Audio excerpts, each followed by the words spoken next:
नमस्कार, आपण पाहत आहात पुणे लाईव्ह न्यूज. पाहुयात दिवसभरातील ठळक घडामोडी. खेड तालुक्यातील राजगुरुनगरमध्ये गुरुदेव साम्राज्य सोसायटीमध्ये 4 व्हीलर कारने अचानक पेट घेतल्याची धक्कादायक घटना घडली आहे. या आगीमध्ये कार पूर्णपणे जळून खाक झाली असून कारमधील चालकानं प्रसंग सावधान दाखवल्यानं तो थोडक्यात बचावलाय. उन्हाळ्याच्या दिवसात खेड तालुक्यात ठिकठिकाणी आगीच्या घटना धक्कादायकरित्या वाढल्या. मोईमध्ये भंगार दुकान, कुरुळीमध्ये कंपनी आणि आता राजगुरुनगरमध्ये एका सोसायटीमध्ये कार पेटल्यानं चिंता व्यक्त होतीये.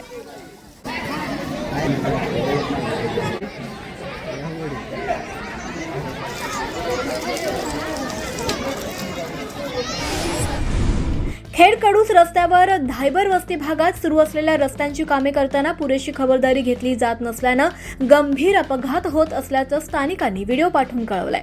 रात्रीच्या वेळी दुचाकीस्वार कडूस धायबर वस्ती भागात अपघातग्रस्त होत असून दुचाक्यांचे मोठे नुकसान होत असल्याच्या स्थानिकांच्या तक्रारी आहेत. या भागात रस्त्याचे काम सुरू असल्यानं सुरक्षेच्या उपाययोजना करण्याची मागणी आता स्थानिकांनी केली आहे. इथं लावले काय पुढे रस्ता बंद येऊन काय लावले का सांग बरं. हा बघ बरं.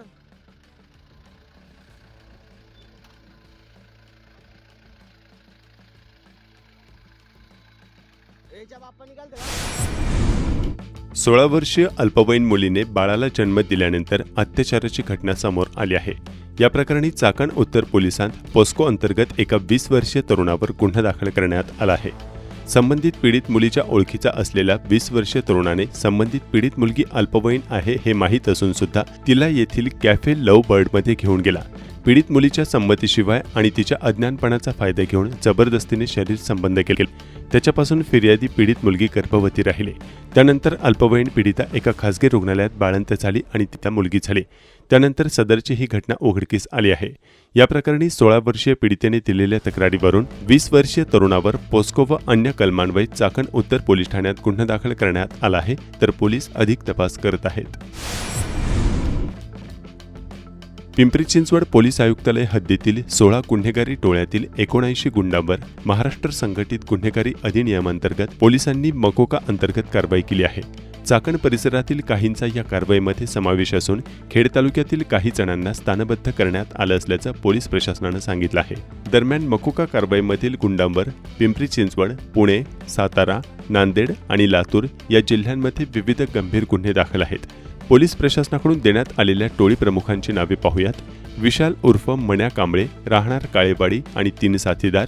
शुभम गोळे, राहणार पिरंगुट व 4 साथीदार. दयामण्णा उर्फ सुनील शिवपुरे, राहणार देहू रोड व साथीदार. रोहन गुंडिले, राहणार रहाटणी व 4 साथीदार.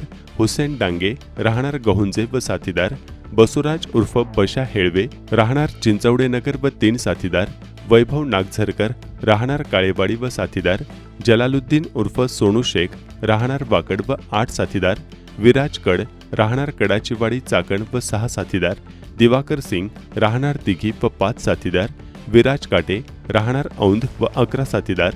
विक्रांत उर्फ सरडा देवकुळे, राहणार औंध व 4 साथीदार. विनोद गायकवाड, राहणार रावेत व 3 साथीदार. किशोर ढवळे, राहणार अपर डेपो व साथीदार. आदर्श कामटेकर, राहणार आंबेगाव व 3 साथीदार. विकी खोलप, राहणार चिंचवडगाव व 6 साथीदार. दरम्यान गंभीर गुन्हे दाखल असलेल्या चौघांना वर्षभरासाठी कारागृहात स्थानबद्ध केले आहे. यामध्ये रामदास साळुंके, राहणार आंबेठाण तालुका खेड यास नागपूर कारागृह या ठिकाणी.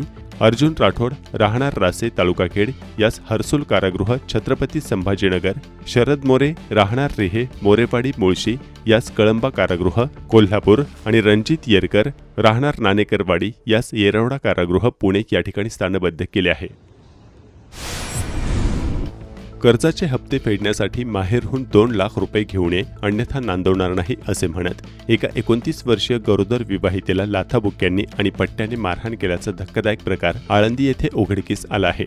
या प्रकरणी पीडित महिलेने दिलेल्या तक्रारीवरून आळंदी पोलिसांनी पती, सासू सासरे आणि ननंद अशा 4 जणांविरुद्ध गुन्हा दाखल केला आहे. खेड तालुक्याच्या राजकारणात मोठी उलथापालथ घडवणाऱ्या हालचाली सुरू असून खेडचे माजी आमदार भाजपमध्ये जाण्याच्या तयारीत असल्याची चर्चा रंगली आहे. खेडचे माजी आमदार दिलीप मोहिते पाटील हे भाजपमध्ये प्रवेश करण्याच्या तयारीत असल्याची चर्चा माध्यमांमध्ये रंगली आहे. पुण्यात रवींद्र चव्हाण यांच्यासोबत खेडचे माजी आमदार दिलीप मोहिते यांची जवळपास तासभर बंद दाराआड बैठक झाल्याचे वृत्त विविध माध्यमांनी दिले आहे. संजय जगताप यांच्या कार्यक्रमाच्या निमित्तानं झालेल्या या भेटीत आगामी निवडणुका, खेड तालुक्यातील राजकीय समीकरणे आणि पुढील रणनीतींवर चर्चा झाल्याचं बोललं जात आहे. मोहिते पाटील यांनी भाजप नेत्यांसोबत केलेल्या या चर्चेमुळे राजकीय वर्तुळात चर्चांना उधाण आले आहे. त्यामुळे त्यांच्या संभाव्य भाजप प्रवेशाच्या चर्चांना अधिकच बळ मिळाले असल्याचं बोललं जात आहे. दरम्यान जिल्हा परिषद आणि पंचायत समिती निवडणुकांपूर्वीच त्यांच्या पक्षांतराच्या चर्चा सुरू झाल्या होत्या. जिल्हा परिषदेत आगामी काळात होऊ घातलेल्या स्वीकृत सदस्य नेमणुका आणि पक्षांतर्गत निर्णय प्रक्रियेत मोहिते यांना विश्वासात घेतले जात नसल्यामुळे ते नाराज असल्याची वृत्ते विविध माध्यमांनी दिली आहेत. दरम्यान माजी आमदार मोहिते यांनी माध्यमांना भाजपमध्ये प्रवेश करणार नसल्याचं सांगितलं आहे. पुणे ग्रामीण जिल्ह्याच्या हद्दीमध्ये उत्तर पुणे जिल्ह्याच्या परिसरातून मोटरसायकल चोरी जाण्याचे प्रमाण वाढले होते. स्थानिक गुन्हे शाखेच्या पथकातील अधिकारी व पोलीस कर्मचारी तपास करत असताना घटनास्थळावरील सीसीटीव्ही फुटेज प्राप्त करून पुढील तपास सुरू केला. सदर सीसीटीव्ही फुटेजची पाहणी केली असता प्रत्येक ठिकाणी तोच चोरटा असल्याचं दिसून आले. मिळालेल्या सीसीटीव्ही फुटेजवरून व बातमीदाराकडून माहिती मिळाली की सदर सीसीटीव्ही फुटेजमध्ये दिसणारा इसम हा रेकॉर्डवरील मोटारसायकल चोर राहुल अशोक दाते राहणार मंचरा आहे. तसेच त्याच्यावर यापूर्वी देखील बरेच गुन्हे दाखल आहेत. तरी तो त्याच्या ताब्यातील चोरीच्या मोटारसायकल ह्या घोडेगाव नारोडी फाटा येथे विक्रीसाठी येणार असल्याचे स्थानिक गुन्हे शाखेच्या पथकाला गोपनीय बातमीदार मार्फत समजले. त्यावरून गुन्हे शाखेच्या पथकाने तसेच घोडेगाव पोलीस स्टेशनकडील पथकाने सदर ठिकाणी सापळा लावून राहुल अशोक दाते वय 25 राहणार मंचर यास ताब्यात घेऊन त्याच्याकडून विविध ठिकाणाहून चोरीस गेलेल्या 4 मोटारसायकल तसेच नारायणगाव येथून चोरीस गेलेला एक मोबाईल असा 1,11,000 रुपये किमतीचा मुद्देमाल जप्त करण्यात आला आहे. एलपीजी गॅस तुटवडा असल्याने अनेकांनी MNGL कडे मोर्चा वळवलाय.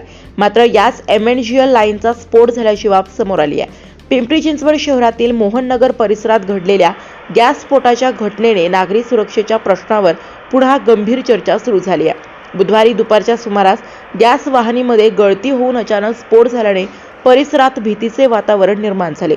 दुर्घटनेत एक दुचाकीस्वार जखमी झाला असून त्याच्यावर रुग्णालयात उपचार सुरू आहेत. या भागात घरगुती गॅस पुरवठ्यासाठी जमिनीखाली गॅस वाहिन्या टाकण्यात आल्यात. या जमिनीखालील वाहिनीतून गळती झाली आणि काही क्षणातच स्फोट झाला. त्याचवेळी रस्त्यावरून जाणाऱ्या एका तरुणाला या स्फोटाचा फटका बसला. मोठा आवाज आणि धूर यामुळे परिसरातील नागरिक घाबरून घराबाहेर पडले.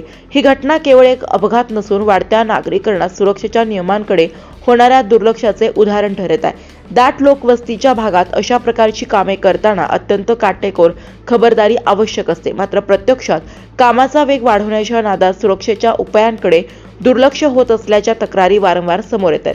गॅस वाहिन्यांचे काम करताना नियमित तपासणी, गळती शोधणारी साधने आणि प्रशिक्षित मनुष्यबळ यांचा वापर अत्यावश्यक आहे. अन्यथा छोट्या चुका मोठ्या दुर्घटनांना कारणीभूत ठरू शकतात. झालं ना की इथे जर कोणी असतं ना तर जागेवरच गेला असता. दगड वगैरे उडाले, पाईप फुटून पार बाहेर आलंय. आम्ही दुकानामध्ये बसले होते तर खूप जोराचा आवाज झाला. आम्हाला असं वाटलं की ॲक्सिडेंट झाला म्हणून. इंटरनेट आणि मोबाईलच्या युगात कितीही हरवून गेलो तरी जुन्या पारंपरिक वस्तूंचे महत्त्व कमी होत नाही. शिवाय जुन्या परंपरा आणि वस्तू आणि त्यांचा उपयोग पाहिला की जुनं ते सोनं ही मराठी म्हण आपोआप तोंडातून निघतेच. गॅस सिलेंडरच्या तुटवड्यामुळे याची पुनरावृत्ती आज अनेक ठिकाणी पाहायला मिळत आहे. चाकण येथे काही हॉटेल व्यावसायिक व वडापाव विक्रेते शेगडीमध्ये लाकडे पेटवून वडापाव व्यवसाय करत आहेत.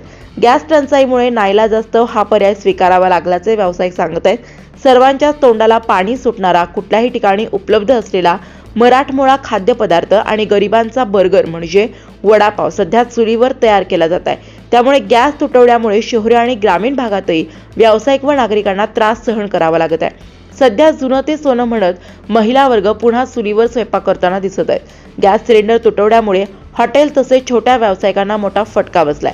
अनेक हॉटेल बंद आहेत तर वडापाव, आमलेट, पावच्या गाड्यांनाही मोठा फटका बसलाय. चाकणमध्ये काही हॉटेल्समध्ये व वडापाव विक्रेत्यांनी शेगडीमध्ये लाकडे पेटवून व्यवसाय सुरू ठेवल्याचं चित्र पाहायला मिळतंय. गॅस तुटवडा लक्षात घेऊन चाकणमधील काही हॉटेल व्यावसायिकांनी आधुनिक चूल खरेदी केली असून यामध्ये लाकडे पेटवून ठेवल्यानंतर फुंकर मारत बसावं लागत नाही. कारण या शेगडीला चार्जिंग पंखा असल्याने आग विझत नाही आणि खूप मोठा धूरही होत नाही. चुलीवरचा वडापाव चवीला देखील खमंग लागत असल्याचे खवय्ये देखील सांगत आहेत.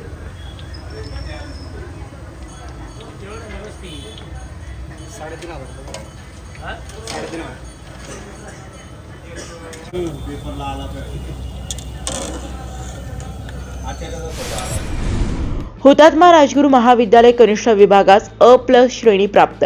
राष्ट्रीय शैक्षणिक धोरण 2020 अंतर्गत महाराष्ट्र शासनाच्या शिक्षण विभागामार्फत राबवण्यात येणाऱ्या शाळा गुणवत्ता मूल्यांकन व आश्वासन आराखडा SQAAF अंतर्गत शैक्षणिक वर्ष 2024-25 साठी झालेल्या बाह्य मूल्यांकनात दिनांक 17 फेब्रुवारी 2026 रोजी हुतात्मा राजगुरू कनिष्ठ महाविद्यालयाने अ+ श्रेणी मिळवत खेड तालुक्यात एकमेव मान मिळवला. या मूल्यांकन प्रक्रियेत शैक्षणिक गुणवत्ता, अध्यापन पद्धती, विद्यार्थी विकास, पायाभूत सुविधा तसेच व्यवस्थापनाचा सखोल आढावा घेण्यात आला होता. सर्व निकषांमध्ये उल्लेखनीय कामगिरी करत महाविद्यालयाने हे यश संपादन केले. या यशाबद्दल कनिष्ठ महाविद्यालयातील सर्व शिक्षकांचे हार्दिक अभिनंदन करण्यात आले. या प्रसंगी संस्थेचे अध्यक्ष ॲडव्होकेट देवेंद्रजी बुट्टे पाटील, उपाध्यक्ष प्रतापराव उर्फ नाना टाकळकर, ज्येष्ठ नेते संचालक हिरामण सातकर यांच्याशी प्राध्यापक व विद्यार्थी मोठ्या संख्येने उपस्थित होते. हा गौरव सोहळा आमदार बाबाजी काळे यांच्या प्रमुख उपस्थितीत पार पडला. त्यांनी महाविद्यालयाच्या या यशाबद्दल कौतुक व्यक्त करत भविष्यातही अशीच उत्कृष्ट कामगिरी करण्याचा विश्वास व्यक्त केला. उत्तर चाकण पोलीस स्टेशन मार्फत भारतरत्न डॉक्टर बाबासाहेब आंबेडकर यांच्या जयंतीच्या पार्श्वभूमीवर चाकण शहरात खंडोबा माळ, महात्मा फुले नगरसह शहरातील मुख्य रस्त्यावर रूट मार्च काढण्यात आला होता. यामध्ये पोलीस अधिकारी व पोलीस कर्मचारी सहभागी झाले होते.